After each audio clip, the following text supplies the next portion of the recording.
এই লোকটিকে একটি নির্জন দ্বীপের তীরে অজ্ঞান অবস্থায় পড়ে থাকতে দেখা যায়। যখন তার জ্ঞান ফেরে তখন সে নিজেকে একটি দ্বীপে দেখতে পায়। যত দূর পর্যন্ত চোখ যায় চারিদিকে শুধু সমুদ্রই দেখা যাচ্ছিল, কিন্তু আশেপাশে তাকাতেই তার শরীর শিউরে ওঠে, কারণ তার সঙ্গীরা সমুদ্রের ধারেই পড়েছিল। সে দৌড়ে তাদের কাছে যায়, কিন্তু ততক্ষণে সবাই মারা গিয়েছে। তখন সে বুঝতে পারে যে এই দ্বীপেই একমাত্র সেই জীবিত বেঁচে আছে। তবে সে জানতো না তার জীবনের সবচেয়ে কঠিন এবং যন্ত্রণাদায়ক লড়াই এখন থেকেই শুরু হতে যাচ্ছে। আসলে লোকটির নাম ছিল রবিনসন। কয়েকদিন আগে সে তার বন্ধুদের নিয়ে সমুদ্র যাত্রায় বেরিয়েছিল। তারা জাহাজে করে এগিয়ে যাচ্ছিল। এমন সময় হঠাৎ এক ভয়ঙ্কর ঝড় তাদের চারিদিক থেকে ঘিরে ফেলে। ঢেউগুলো এতটাই বড় ছিল যে বিশাল সমুদ্রের মাঝখানে পুরো জাহাজ ডুবে যায়। এরপর গল্প বর্তমানে ফিরে আসে। রবিন কয়েকটি গর্ত খুঁড়ে তার মৃত সঙ্গীদের দাফন করে। রাতে বেঁচে থাকার জন্য সে একটি বড় গাছের উপরে আশ্রয় নেয়। সকালে ঘুম ভাঙতেই তার চোখ পড়ে সমুদ্রে তাদের ডুবে যাওয়া জাহাজের উপর। এক মুহূর্ত দেরি না করে সে সাঁতার কেটে জাহাজের দিকে রওনা দেয়। অনেক কষ্টে সে সেখানে পৌঁছায় এবং বেঁচে থাকার জন্য দরকারি যা কিছু পায় সেই সব কিছু সংগ্রহ করতে শুরু করে। জাহাজের নিচের অংশে পৌঁছাতেই সে একটি অদ্ভুত শব্দ শুনতে পায়। সঙ্গে সঙ্গে একটি কুঠার দিয়ে দরজা ভেঙে ফেলে। দরজা খুলতেই সে দেখে তার নিজের কুকুর জ্যাক সেখানে জীবিত অবস্থায় দাঁড়িয়ে আছে। রবিন জ্যাককে সঙ্গে নিয়ে কিছু কাঠ এবং দড়ি দিয়ে একটি ভেলা বানায়। এরপর যতটা সম্ভব দরকারি জিনিসপত্র নিয়ে আবার সে দ্বীপে ফিরে আসে। ফিরে এসে সে এবং জ্যাক কিছুটা খাবার খায়, কিন্তু সমস্যা হলো সেই খাবার দিয়ে মাত্র 4 দিন বেঁচে থাকা যাবে। এর মধ্যে যদি অলৌকিকভাবে কোনো সাহায্য না আসে তাহলে না খেয়েই তাদেরকে মৃত্যুবরণ করতে হবে। তাই সে জ্যাককে রেখে ঝড়ের গতিতে দ্বীপের ভেতরে দৌড় দেয়, এই আশায় যে হয়তো কোথাও থেকে বের হওয়ার কোনো পথ খুঁজে পাবে। ঘন জঙ্গল পেরিয়ে সে দ্বীপের অন্য প্রান্তে পৌঁছে যায়, কিন্তু সেখানে যে দৃশ্য তার সামনে আসে সেটা দেখে তার সব আশা ভেঙে যায়। চারিদিকে শুধু অসীম সমুদ্র, যতদূর চোখ যায় শুধু পানি আর পানি। তখন তার মনে হয় যে সে হয়তো কখনোই এই দ্বীপ থেকে বের হতে পারবে না। ধীরে ধীরে দিন সপ্তাহে আর সপ্তাহ মাসে পরিণত হতে থাকে। দ্বীপে থাকতে থাকতে তার কয়েক মাস কেটে গিয়েছে, কিন্তু এখনো কোনো জাহাজ সেখানে দেখা যায়নি। একদিন রবিন তার কুকুরকে নিয়ে সমুদ্রের তীরে দাঁড়িয়েছিল। হঠাৎ করে জ্যাক জোরে জোরে ঘেউ ঘেউ করতে শুরু করে। রবিন সমুদ্রের দিকে তাকাতেই তার বুক কেঁপে ওঠে। দূরে একটি বড় জাহাজ তাদের সামনে দিয়ে চলে যাচ্ছে। জাহাজটি দেখেই সে দ্রুত তার দিকে ছুটে যায়। হাতে একটি মশাল নিয়ে সে আগুন জ্বালানোর চেষ্টা করে যাতে জাহাজের লোকেরা তাকে দেখতে পায়, কিন্তু আগুন জ্বালাতে দেরি হয়ে যায়। ততক্ষণে জাহাজটি অনেক দূরে চলে যায়। আতঙ্কে সে একটি রাইফেল তুলে নিয়ে বারবার গুলি করতে থাকে, কিন্তু গুলির শব্দ সমুদ্রের শব্দের কাছে কিছুই না। জাহাজটি সামনে এগিয়ে যেতে থাকে, আর পেছনে দাঁড়িয়ে রবিনের সেই আর্তনাদ বাতাসে মিলিয়ে যায়। এটাই ছিল তার শেষ আশা, আর এখন সেটাও তার হাতছাড়া হয়ে যাচ্ছিল। আতঙ্কিত হয়ে সে সরাসরি সমুদ্রে ঝাঁপ দেয়। সমস্ত শক্তি দিয়ে জাহাজের দিকে সাঁতার কাটতে শুরু করে, কিন্তু সে ঢেউয়ের সামনে সে কিছুই ছিল না। সে যতই চেষ্টা করুক না কেন ঢেউ তাকে সেখানেই আটকে রাখে। ধীরে ধীরে জাহাজটি এতটাই দূরে চলে যায় যে সেটি একটি ছোট্ট বিন্দুর মতো দেখা যাচ্ছিল। এরপর একসময় সেটিও হারিয়ে যায়। ক্লান্ত এবং ভেঙে পড়া রবিন আবার সমুদ্রের ধারে চলে আসে। তার হতাশা দেখে তার সবচেয়ে কাছের সঙ্গী জ্যাকও জোরে জোরে ঘেউ ঘেউ করতে থাকে, যেন সেও জীবনের শেষ আশাটুকু হারিয়ে ফেলেছে। রাতের বেলা সে আরও হতাশ হয়ে আকাশের দিকে তাকিয়ে থাকে, কিন্তু এখন তার বেঁচে থাকার আর কোনো আশায় দেখা যাচ্ছিল না। খোলা আকাশের নিচে বেশি দিন থাকা সম্ভব ছিল না। তাই সেই দিনই সে কাঠ সংগ্রহ করে এবং নিজের জন্য একটি ছোট্ট ঘর তৈরি করে। অনেক পরিশ্রমের পর সে রাত কাটানোর মতো একটি ঘর বানিয়ে ফেলে। ধীরে ধীরে তার জীবন একটি নির্দিষ্ট রুটিনে পরিণত হয়। সকালে খাবারের খোঁজ, দিনে ঘর এবং আশেপাশের কাজ, আর সন্ধ্যায় জ্যাককে নিয়ে সমুদ্রের ধারে বসে কোনো সাহায্যের অপেক্ষা করে। এইভাবেই দেখতে দেখতে 6 বছর কেটে যায়। এই দীর্ঘ সময়ে জ্যাক তার সবচেয়ে বিশ্বস্ত সঙ্গী হয়ে উঠেছিল। জ্যাক হয়তো একটি প্রাণী ছিল, কিন্তু কখনো কখনো একজন নিঃসঙ্গ মানুষের জন্য এমন একটি ছোট্ট সঙ্গীও জীবনের আলো হয়ে ওঠে। রাতে ঘুমাতে গেলে রবিনের স্ত্রীর কথা তার খুব মনে পড়ে। সে মনে মনে ভাবে যদি সেই দিন সে তার কথা শুনতো তাহলে আজকে সে এই দুর্ঘটনায় পড়তো না। একদিন তারা দুইজন সমুদ্রের তীরে হাঁটছিল। হঠাৎ করেই রবিনের চোখ পড়ে বালুর উপরে একটি অদ্ভুত পায়ের ছাপের দিকে। প্রথমে তার মনে হয় হয়তো এটি তার নিজেরই পায়ের ছাপ। কিন্তু ভালো করে দেখেই সে বুঝে যায় এটি তার নয়, অন্য কোনো অজানা মানুষের পায়ের ছাপ। রবিন সঙ্গে সঙ্গে তার রাইফেল শক্ত করে ধরে এবং চারপাশে সতর্ক দৃষ্টিতে তাকাতে থাকে। জ্যাকও অস্বাভাবিকভাবে অস্থির হয়ে উঠছিল, যেন সেও কোনো অজানা বিপদের পরিস্থিতি টের পাচ্ছে। আরও কিছু দূর এগিয়ে গিয়ে তারা কয়েকটি কাঠের তৈরি নৌকা দেখতে পায়। দেখে মনে হচ্ছিল সেগুলো কিছুক্ষণ আগেই সেখানে রাখা হয়েছে। এখন প্রশ্ন হলো, এই জনমানবহীন দ্বীপে আর কে থাকতে পারে? ভয়ে রবিনের বুক কাঁপতে থাকে। তবুও সে ধীরে ধীরে শব্দের দিকে এগোতে থাকে। হাতে রাইফেল নিয়ে একটি বড় গাছের আড়াল থেকে তাকাতেই তার শরীর কেঁপে ওঠে, কারণ সামনে একদল মানুষ কোনো ভয়ঙ্কর আচার অনুষ্ঠানে ব্যস্ত ছিল। সেখানে কয়েকজন বন্দীকে দড়ি দিয়ে বেঁধে রাখা হয়েছিল। দৃশ্যটি দেখে রবিন বুঝতে পারে এখানে খুব খারাপ কিছু ঘটতে চলেছে। সে দ্রুত তার রাইফেলে গুলি ভরে প্রস্তুত হয়। যতই সে সেই ভয়ানক দৃশ্য দেখছিল, ততই তার ভয় বেড়ে যাচ্ছিল। সে জানতো ধরা পড়লে তার জীবনও বিপদের মুখে পড়বে। কিন্তু তারপর তার চোখ পড়ে বন্দীদের উপর। তাদের অসহায় মুখ আর সাহায্যের আকুতি তার ভেতরের মানবতাকে জাগিয়ে তোলে। কারণ সেখানে উপস্থিত আদিবাসীরা একজন মানুষকে হত্যা করতে যাচ্ছিল। 6 বছর ধরে একা জীবন কাটানোর পরও সে কোনো নিরপরাধ মানুষকে এইভাবে মৃত্যুর মুখে ঠেলে দিতে পারে না। এক মুহূর্ত দেরি না করে সে রাইফেল তুলে সুযোগ বুঝে গুলি ছোড়ে। একটি গুলি গিয়ে সরাসরি একজন আদিবাসীর গায়ে লাগে। গুলি লাগার সঙ্গে সঙ্গে সেই ভয়ঙ্কর আচার অনুষ্ঠান বিশৃঙ্খলায় পরিণত হয়। আদিবাসীরা চারিদিকে ছোটাছুটি করতে শুরু করে। চারপাশে চিৎকার আর আতঙ্কের শব্দ ছড়িয়ে পড়ে। এই বিশৃঙ্খলার সুযোগেই বেঁধে থাকা এক বন্দী নিজের দড়ি ছিঁড়ে সেখান থেকে পালিয়ে যায়। দৌড়াতে দৌড়াতে সে সরাসরি রবিনের সামনে এসে পড়ে। লোকটিকে নিজের দিকে ছুটে আসতে দেখে রবিন কিছুটা ভয় পেয়ে যায়। তাড়াহুড়ো করে সে তাকে বলে, আমরা বন্ধু, আমরা তোমার শত্রু নই, আমি তোমার কোনো ক্ষতি করব না। আদিবাসী লোকটিও হাতে কিছু নিয়ে ধীরে ধীরে তার দিকে এগিয়ে আসে। এরপর হঠাৎ করে রবিনের সামনে হাঁটু গেড়ে বসে পড়ে। সে রবিনের পা ধরে নিজের কাঁধের উপরে তোলে, যেন সে রবিনকে নিজের প্রভু বা মালিক মনে করছে। রবিন অবাক হয়ে যায়। সে বুঝতেই পারছে না লোকটি কেন তার পা নিজের কাঁধে তুলেছে। কিন্তু পরের মুহূর্তে আদিবাসীটি রবিনের রাইফেল তুলে নেয়। যদিও সে রাইফেল হাতে নিয়েছিল, কিন্তু সেটি কিভাবে চালাতে হয় সেটা সে জানতো না। এইটা দেখে রবিন বুঝে যায় যে লোকটি তার কোনো ক্ষতি করতে চায় না। রবিন বলে, আমার বন্দুকটা আমাকে ফিরিয়ে দাও, আমি তোমার কোনো ক্ষতি করব না। কিন্তু আদিবাসীটি তার কথা বুঝতে পারে না। তখন রবিন তার কাছে থাকা সামান্য খাবার বের করে দেয়, ইশারায় বোঝানোর চেষ্টা করে যে সে সাহায্য করতে চায়। এটা দেখে আদিবাসী কিছুটা ভয় পেয়ে রবিনের দিকে তাকিয়ে থাকে। যখন সে নিশ্চিত হয় যে রবিন তাকে মারতে নয় বরং সাহায্য করতে চায়, তখনই সে ধীরে ধীরে খাবারের দিকে এগিয়ে যায়। কিন্তু ঠিক সেই সময় ঝোপের আড়াল থেকে কয়েকজন আক্রমণকারী আদিবাসী বেরিয়ে আসে। রবিন সুযোগ বুঝে একজনকে গুলি করে ফেলে। এবার সৌভাগ্যবশত সেই আদিবাসীটিও তার সামনে এগিয়ে আসে। একটা আঘাতেই সে আরেকটা হামলাকারীকে হত্যা করে ফেলে। কিছুক্ষণের মধ্যেই বিপদ কেটে যায়। লড়াই শেষ হওয়ার পর রবিন পিছনে ফিরে যা দেখে সেটা দেখে তার শরীর কেঁপে ওঠে। সে দেখে যে আদিবাসীটিকে সে বাঁচিয়েছে সে নিজের হাতে নিহত এক আদিবাসীর দেহ টুকরো করে খাচ্ছে। এই ভয়ঙ্কর দৃশ্য দেখে রবিন বুঝে যায় লোকটি সাধারণ কোনো আদিবাসী নয়, সে একটি নরখাদক গোত্রের সদস্য। রবিনের আতঙ্কিত চোখের দিকে তাকিয়ে আদিবাসীটিও বিষয়টা বুঝতে পারে। এরপর সে ভয়ে সেখান থেকে পালিয়ে যায়। রবিন আর দেরি না করে নিজের ঘরের দিকে দৌড় দেয়। সেখানে পৌঁছে সে নিজের ঘর আরো মজবুত করতে শুরু করে। ঘরের চারপাশে নানা ধরনের বাধা এবং ফাঁদ তৈরি করে। নিজের সবচেয়ে শক্তিশালী বন্দুকেও গুলি ভরে রাখে, যাতে বিপদ এলে আত্মরক্ষা করা যায়। এরপর অনেক মাস ধরে সে একই জায়গায় লুকিয়ে থাকে।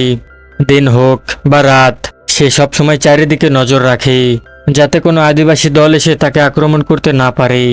কিন্তু অদ্ভুত বিষয় হলো, মাসের পর মাস কেটে যায়, কেউ প্রতিশোধ নিতে আসে না।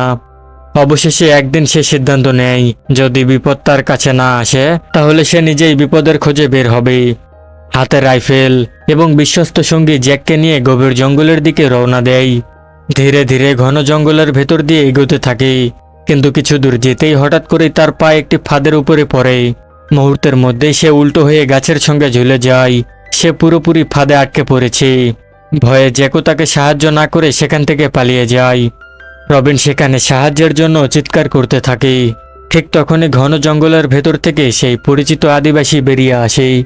সে সেখানে কিছুক্ষণ রবিনের দিকে তাকিয়ে থাকে, এরপর নিচে পড়ে থাকা রাইফেলটি তুলে নেয়। অদ্ভুত সেই বন্দুক দেখে তার মুখে এমন একটি হাসি ফুটে ওঠে, যেন সে অমূল্য কোনো সম্পদ খুঁজে পেয়েছে। উল্টো ঝুলতে ঝুলতেই রবিন বুঝে যায় এটাই তার সুযোগ। সে কষ্ট করে নিজের ছুরি বের করে এবং দড়ি কেটে ফেলে। মুক্ত হয়েই সে রাইফেল তুলে আদিবাসীর দিকে গুলি চালায়, তবে গুলিটি তার পাশ কেটে যায়। আদিবাসীটি ভীষণ চমকে ওঠে। সে বুঝতে পারে এই ছোট্ট বন্দুকটি খুবই বিপজ্জনক। রবিন তখন তাকে দেখার জন্য গাছের ডালে বসে থাকা একটি পাখির দিকে গুলি ছোড়ে। গুলি লাগতেই পাখিটি নিচে পড়ে যায়। এই দৃশ্য দেখে আদিবাসীটিও মাটিতে পড়ে থাকা একটি কাঠের টুকরো তোলে এবং অবিশ্বাস্য নিখুঁতভাবে ছুঁড়ে মারে, আর সেটি সরাসরি পাখিকে গিয়ে আঘাত করে। তখন রবিন বুঝতে পারে এই আদিবাসীটি শুধু শক্তিশালী নয়, বরং অত্যন্ত বুদ্ধিমান। ধীরে ধীরে তাদের মধ্যে আরও গভীর সম্পর্ক গড়ে ওঠে এবং তারা একে অপরকে বিশ্বাস করতে শুরু করে। অবশেষে রবিন সিদ্ধান্ত নেয় যে সে আদিবাসীটিকে নিজের বাড়িতে নিয়ে যাবে। সেই রাতে তারা একসঙ্গেই বসে খাবার খায়। হয়তো এই প্রথমবারের মতো সে নির্জন দ্বীপে রবিনের একাকিত্ব কিছুটা কমে যায়, তবে বিশ্বাসের পাশাপাশি তার ভয়ও কাজ করছিল। তাই সাবধানতার জন্য সে আদিবাসীটিকে বেঁধে রাখে। কিন্তু পরের দিন সকালে এমন একটি ঘটনা ঘটে যা সবকিছুই বদলে দেয়। ঘুম থেকে উঠেই রবিন দেখে সেই আদিবাসী ঠিক তার সামনে দাঁড়িয়ে আছে। তার মুখে কোনো রাগ নেই, পালিয়ে যাওয়ার কোনো চেষ্টাও নেই, বরং সে রবিনের জন্য সকালের খাবার নিয়ে এসেছে। এই দৃশ্য দেখে রবিনের সন্দেহ দূর হয়। সে সঙ্গে সঙ্গে তাকে মুক্ত করে দেয় এবং প্রথমবারের মতো তাকে একজন বন্ধুর চোখে দেখে। সেই দিন সে তার নাম রাখে হান্টার। সময়ের সঙ্গে সঙ্গে তাদের বন্ধুত্ব আরও গভীর হতে শুরু করে। রবিন হান্টারকে নিজের ভাষা শেখাতে শুরু করে, কিন্তু অদ্ভুত বিষয় হলো হান্টার খুব দ্রুত শিখতে শুরু করেছে। কয়েক মাসের মধ্যেই তারা একে অপরের কথা বুঝতে পারে। এখন সে আদিবাসী আর কোনো অচেনা মানুষ নয়, বরং এই নির্জন দ্বীপে সে রবিনের সবচেয়ে কাছের বন্ধু হয়ে উঠেছিল। ঘরের কাজ, শিকার করা, সবকিছুতেই সে রবিনের পাশে থাকত। তাদের জীবন আগের চেয়ে অনেক ভালো হয়ে উঠেছে। এক সন্ধ্যায় তারা আগুনের পাশে বসে গল্প করছিল। কথা বলতে বলতে জীবন, পৃথিবী এবং মানুষের চিন্তাধারা নিয়ে আলোচনা শুরু হয়। হান্টারের অভিজ্ঞতা এবং দৃষ্টিভঙ্গি রবিনের থেকে অনেক আলাদা ছিল। দুজনেই নিজেদের মতামত বোঝানোর চেষ্টা করছিল, কিন্তু একসময় সেই আলোচনা তর্কে পরিণত হয়। রাগের মাথায় রবিন এমন একটি কথা বলে যেটা হান্টারের মনে গভীর আঘাত লাগে। এই কথা শুনে হান্টার চুপচাপ সেখান থেকে চলে যায়। সেই দিনের পর থেকে তাদের সম্পর্ক আগের মতো হয় না। একই দ্বীপে থাকলেও তারা আলাদা আলাদা পথ বেছে নেয়। কখনো দেখা হলেও তারা একে অপরের দিকে তাকাতো না। কিন্তু সময়ের সঙ্গে সঙ্গে রবিন বুঝতে পারে যে রাগের বশে সে নিজের সবচেয়ে প্রিয় বন্ধুকেই দূরে সরিয়ে দিয়েছে। এখন তার মনে শুধু একটাই অনুভূতি ছিল, সেটা হলো অনুশোচনা। একদিন ভাবার পর সে হান্টারকে খুঁজে বের করতে যায়। যখন সে হান্টারকে সমুদ্রের ধারে একা পায়, তখন সে ধীরে ধীরে তার কাছে এগিয়ে যায় এবং নিজের ভুলের জন্য ক্ষমা চাইতে থাকে।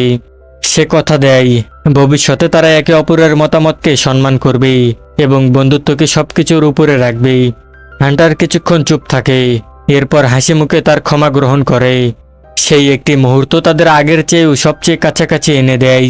আবার তারা একসঙ্গে সময় কাটাতে শুরু করে।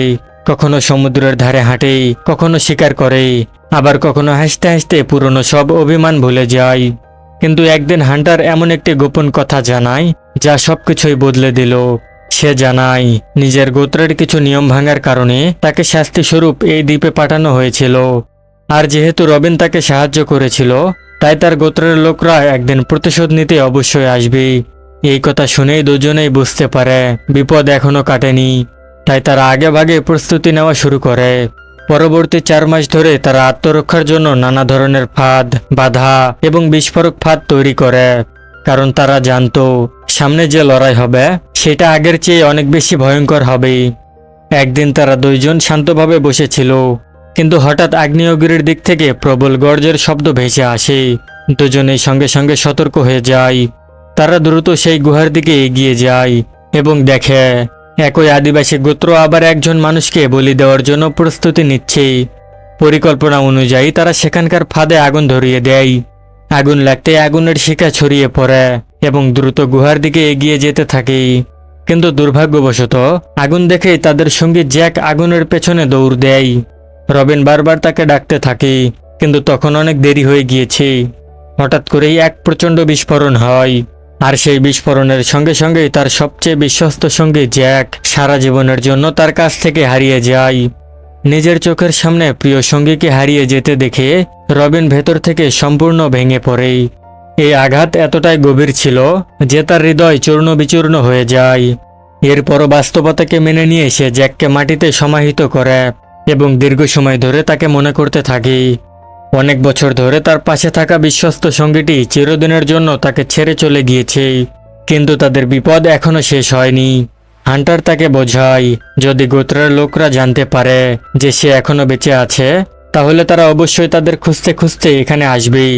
তখন রবিন একটি নতুন পরিকল্পনা করে। সে বলে, সম্ভবত এখন সময় এসে গিয়েছে একটি বড় ভেলা তৈরি করার এবং এই দ্বীপ ছেড়ে বেরিয়ে যাওয়ার চেষ্টা করা। কিন্তু এই কথাটি হান্টারকে গভীরভাবে চিন্তিত করে ফেলে, কারণ তার মনে হয়েছিল রবিন তাকে বন্ধু হিসেবে নয়, বরং একজন দাস হিসেবে নিয়ে যেতে চায়। অতীতের দাসত্বের স্মৃতি তার মনে ফিরে আসায় তার মনের মধ্যে সন্দেহ জন্ম নেয়। ফলে তাদের মধ্যে আবারও একটি নতুন ভুল বোঝাবুঝির সৃষ্টি হয়। পরিস্থিতি এতটাই খারাপ হয়ে যায় যে হান্টার আবারও রবিনের কাছ থেকে দূরে সরে যায়। রবিন আবারও একা হয়ে পড়ে। সে একাই দ্বীপ ছেড়ে যাওয়ার প্রস্তুতি নিতে শুরু করে। দিনরাত কঠোর পরিশ্রম করে ধীরে ধীরে একটি বড় ভেলা তৈরি করতে শুরু করে। প্রতিটি কাঠ, প্রতিটি দড়ি আর প্রতিটি বাঁধনের সঙ্গে মুক্তির আশা জড়িয়েছিল। একদিন রবিন যখন নিজের কাজে ব্যস্ত ছিল, তখন হঠাৎ করেই হান্টার তার সামনে এসে দাঁড়ায়। এবার তার মুখে কোনো রাগ বা অভিযোগ ছিল না। হাসি মুখে সে বলে সে তার বন্ধুর পাশে দাঁড়াতে প্রস্তুত। এই কথা শুনে রবিনের মনে হয় তাদের বন্ধুত্ব সব ভুল বোঝাবুঝির চেয়েও শক্তিশালী। হান্টার তাকে নিজের হাতে বানানো একটি মালা স্মৃতি হিসাবে উপহার দেয়, আর তাদের বন্ধুত্ব আবারও আগের মতো হয়ে যায়। কিন্তু পরের দিন এক ভয়ঙ্কর ঝড় আঘাত হানে। সেই ঝড় এতটাই শক্তিশালী ছিল যে তাদের নড়ারও সুযোগ দেয়নি। তারা কোনো রকমে নিজেদের প্রাণীগুলোকে নিরাপদ জায়গায় রাখে এবং সেই ঘরে আশ্রয় নিয়ে ঝড় থামার অপেক্ষা করতে থাকে। সেই ভয়ঙ্কর ঝড়ে তাদের তৈরি করা ভেলাটিও ধীরে ধীরে ভেঙে যেতে শুরু করে। একসময় সেটি পেছনে সমুদ্রে পড়ে যায়। পরদিন সকালে তারা যখন ঘর থেকে বের হয়, তখন দেখে পুরো দ্বীপ ধ্বংসস্তূপে পরিণত হয়েছে। চারিদিকে ভাঙা গাছ, ছড়িয়ে ছিটিয়ে থাকা কাঠ আর ধ্বংসের চিহ্ন। শুধু তাই নয়, সেই ভয়ঙ্কর ঝড়ে তাদের সব প্রাণীরাও মারা গিয়েছে। সবচেয়ে বড় আঘাত ছিল এই যে তাদের অনেক কষ্টে তৈরি করা ভেলাটিও বন্যার পানিতে ভেসে যায়। কিন্তু সেই সব নিয়ে শোক পালন করার মতো তাদের হাতে সময় ছিল না, কারণ পূর্ণিমার রাত দ্রুত এগিয়ে আসছিল, আর সেই নরখাদক গোত্রের লোকরা যে কোনো মুহূর্তে ফিরে আসতে পারে। তাই তারা দুইজন মিলে পুরো দ্বীপটিকে একটি যুদ্ধক্ষেত্রে পরিণত করে। চারিদিকে লুকানো ফাঁদ এবং প্রতিরক্ষা ব্যবস্থা তৈরি করে। রবিন তার বুদ্ধি ব্যবহার করে এমন কিছু হাতিয়ার বানায় যেটা আড়াল থেকে আক্রমণ করতে পারে। পূর্ণিমার রাতে রবিন নিজের চেহারা বদলে নরখাদকদের মতো সাজে। এরপর বাঁশি বাজিয়ে সে তাদেরকে ফাঁদের দিকে টেনে আনতে থাকে। শুরুতে সবকিছু পরিকল্পনা অনুযায়ী চলছিল। যখন আদিবাসীরা জ্যাকের কবরের কাছে পৌঁছায়, তখন তারা পুরো জায়গাটি খুঁড়ে ফেলে। এই দৃশ্য দেখে রবিনের অনেক রাগ ওঠে। এরপর যখন তারা ঘরের কাছে যায়, তখন রবিন দ্রুত ফাঁদের দড়ি কেটে দেয়। মুহূর্তের মধ্যেই পুরো এলাকা বিশৃঙ্খল হয়ে ওঠে। একের পর এক ফাঁদে আদিবাসীরা আটকে পড়তে থাকে। অন্যদিকে কিছু আদিবাসী যখন তাদের ঘরের দিকে এগিয়ে যাচ্ছিল, তখন হঠাৎ করে একটি বিশাল বিস্ফোরণ হয়। বিস্ফোরণের সঙ্গে সঙ্গে ঘর এবং অনেক আদিবাসী ধ্বংস হয়ে যায়। হান্টার এবং রবিনের মনে হয় হয়তো তারা জিতে গিয়েছে। কিন্তু ঠিক তখনই ঘন জঙ্গল থেকে আবারও কয়েকজন আদিবাসী বেরিয়ে আসে। একটি তীর ছুটে এসে সরাসরি রবিনের গায়ে আঘাত করে। নিজের বন্ধুকে যন্ত্রণায় কাতরাতে দেখে হান্টার আর নিজেকে সামলাতে পারে না। সে মুহূর্তের মধ্যে নিজের কুঠার তুলে একজন আদিবাসীর মাথায় সজোরে আঘাত করে। আঘাত এতটাই শক্তিশালী ছিল যে সেই আদিবাসীটি সেখানেই মারা যায়। এরপর হান্টার তার বন্ধুকে বাঁচানোর জন্য মরিয়া হয়ে লড়াই করতে থাকে। হান্টার খুব দ্রুত রবিনের বুক থেকে সেই ধনুকটি বের করে ফেলে এবং জঙ্গলের দিকে দৌড়ে যায়। অনেক কষ্টে সে কিছু ঔষধের গাছ খুঁজে পায় এবং সেগুলো রবিনের ক্ষত স্থানে ব্যবহার করে। কিন্তু দুর্ভাগ্যবশত পুরো 9 দিন কেটে যাওয়ার পরও রবিনের অবস্থা ভালো হওয়ার বদলে আরো খারাপ হতে শুরু করে। ক্ষতটি এতই গভীর ছিল যে তার শরীরে সংক্রমণ ছড়িয়ে পড়তে শুরু করেছে। যদি দ্রুত চিকিৎসা না হয় তবে তার মৃত্যু নিশ্চিত। কিন্তু তার বিশ্বস্ত বন্ধু হান্টার তখনও তার পাশেই ছিল। শেষ পর্যন্ত সে সিদ্ধান্ত নেয় রবিনকে নিজের গোত্রে নিয়ে যাবে। যদিও এতে অনেক বড় ঝুঁকি ছিল, তবুও বন্ধুর জীবন তার কাছে সবচেয়ে মূল্যবান ছিল। তাই সে রবিনকে নিয়ে নিজের গোত্রের দিকে রওনা দেয়। সেখানে পৌঁছানোর সঙ্গে সঙ্গেই তাদের চারিদিক থেকে ঘিরে ফেলা হয়। গোত্রের সবাই মনে করে রবিন হচ্ছে তাদের শত্রু, কারণ এর আগেও কিছু বহিরাগত তাদের উপর হামলা করেছিল এবং অনেক আদিবাসীকে বন্দী করে নিয়ে গিয়েছিল। তাই সেখানে সবাই রবিনকে সন্দেহের চোখে দেখছিল। তবে সৌভাগ্যবশত তাদের গোত্রে একটি নিয়ম ছিল, কোনো অসুস্থ মানুষকে হত্যা করা যাবে না। সেই কারণে রবিনের চিকিৎসা শুরু করা হয়। কিন্তু এই চিকিৎসার পেছনে তার জন্য অপেক্ষা করছিল ভয়ঙ্কর এক শর্ত। সেই দিনই সিদ্ধান্ত নেওয়া হয় রবিন সম্পূর্ণ সুস্থ হয়ে গেলে তাকে হান্টারের সঙ্গে একটি চূড়ান্ত লড়াইয়ের অংশ নিতে হবে। যে জিতবে সে বেঁচে থাকবে, আর যে হারবে তার মৃত্যু নিশ্চিত। 6 দিন পর সেই ভয়াবহ মুহূর্ত আসে। রবিন এবং হান্টার মুখোমুখি দাঁড়িয়ে আছে যুদ্ধক্ষেত্রে। তাদের নিচে জ্বলছে তীব্র আগুন। সামান্য ভুল হলেই তারা আগুনে পড়ে যাবে এবং আগুনে তো মৃত্যু নিশ্চিত। এখন সিদ্ধান্ত নিতে হবে দুই বন্ধুকেই। এরপর শুরু হলো সেই নিষ্ঠুর দ্বন্দ্ব। তারা একে অপরকে হারানোর ভান করে লড়াই করতে থাকে, কিন্তু এখনো পুরোপুরি সুস্থ না হওয়ার কারণে রবিন টিকতে পারে না। হঠাৎ করে তার হাত থেকে ছুরিটি নিচে পড়ে যায়। এখন আর সে কোনোভাবেই লড়াই করতে পারবে না। হতাশ হয়ে সে হান্টারকে বলে, আমাকে মেরে ফেলো, আমি আর বাঁচতে চাই না। কিন্তু হান্টার স্পষ্টভাবে তা প্রত্যাখ্যান করে। তবুও সে জানতো যদি সে রবিনকে না মারে তাহলে দুজনকেই মরতে হবে। অবশেষে না চাইতেও সে কঠিন একটি সিদ্ধান্ত নিতে বাধ্য হয়। কিন্তু ঠিক তখনই হঠাৎ করে একটি গুলি এসে সরাসরি হান্টারের গায়ে লাগে। গুলিবিদ্ধ হান্টার মুহূর্তের মধ্যে রবিনের বুকে ঢেলে পড়ে। এক পলকেই সবকিছু বদলে যায়। রবিনের জীবনের সবচেয়ে বড় অবলম্বন, তার সবচেয়ে প্রিয় বন্ধু, তার চোখের সামনে হারিয়ে গেল। ঠিক সেই সময় একদল বহিরাগত যোদ্ধা আবারও আদিবাসী গোত্রের উপর আক্রমণ চালিয়েছে। তারা পুরো গোত্রটিকে নিজেদের নিয়ন্ত্রণে নিয়ে নেয়। এরপর সময় কেটে যেতে থাকে। অবশেষে দীর্ঘ 28 বছর পর রবিন কোনোভাবে সেই অভিশপ্ত দ্বীপ থেকে মুক্তি পায়। সে আবারও নিজের পৃথিবীতে ফিরে আসে, নতুন করে জীবন শুরু করে এবং নিজের স্ত্রীকে নিয়ে সংসার গড়ে তোলে। কিন্তু তার হৃদয়ের একটি অংশ চিরকাল সেই দ্বীপেই থেকে যায়। আজও যখন সে আগুনের পাশে বসে, তখন তার সবচেয়ে বিশ্বস্ত দুই সঙ্গী হান্টার এবং জ্যাকের কথা মনে পড়ে। সেই বন্ধু যার সঙ্গে সে জীবনের কঠিন সময় কাটিয়েছে, সবচেয়ে গভীর মুহূর্তগুলো ভাগ করে নিয়েছে। আর সেই কুকুর যে শেষ পর্যন্ত তার পাশে ছিল। হান্টার এবং জ্যাকের স্মৃতিগুলো যেন জীবন্ত ছবির মতো চিরদিন তার মনে রয়ে গেল। আর এভাবেই শেষ হয় এই হৃদয়স্পর্শী এবং বেদনাদায়ক বন্ধুত্বের গল্প।